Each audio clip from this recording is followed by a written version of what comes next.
সামনেটাই কুরবানি ঈদ। এইবারও এলাকার সবচেয়ে বড় গরুটা আমার বাপেই কিনবো। চান রাইতের দিন সবাই মিলে বাজি ফুটামো, ঝাড়বাতি লাগামো, খুব মজা করবো। পরের দিন সকালে সবাই মিলে এক লগে নামাজ পড়বো। নামাজটা পড়েই সবার আগে গরু ফালামো, সবার আগে গরু বানানো শেষও করবো। অনেক মজা হইব।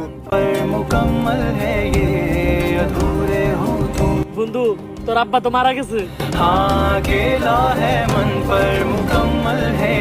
বাবা, তোর বাবা তার বাইসা নাই। তোর একটা ভাই আছে, তোর একটা ছোট বোন আছে।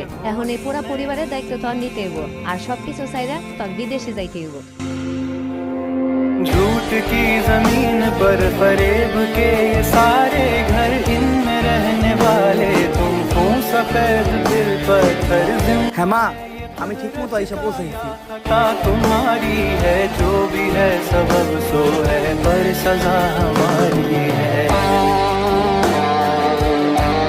হ্যালো মা, টাকা পাঠাই দিছি মা। তুমি সবাই রে ঈদের কেনাকাটা করে দিও, আর একদিন পরেই তো ঈদ। কোরবানির গরুটা কিনা নিও। বাবা উঠ বাবা, ঈদের নামাজ পড়তে যাবি না? তাড়াতাড়ি লো, ঈদের নামাজটা পড়ে রাখি, তারপর দুই বাপ পুতে মিলা কুরবানির গরুটা ফালাই। হ বাহ, চলো তাড়াতাড়ি ঈদের নামাজটা পড়ে আহি, তারপরে দুইজনে মিলে একসাথে কুরবানির গরুটা ফালামু। কিরে, কি উল্টা পাল্টা করতেছস? কি এর কুরবানি গরু ফালাবি? আরে বেটা, আমরা প্রবাসে আছি, তাড়াতাড়ি ওঠ, কাম শুরু করতে হইব। जिसको जो भी मिलता है दे सबक नहीं मिलता। আমাদের নিজের কোনো খুশি নাই, পরিবার হাসলেই আমরা হাসি। আমাদের নিজের কোনো জীবন নাই, পরিবার বাঁচলে আমরা বাঁচি। জি জনাব, আমরা প্রবাসী।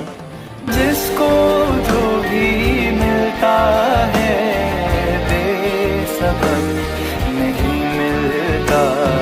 मुझसे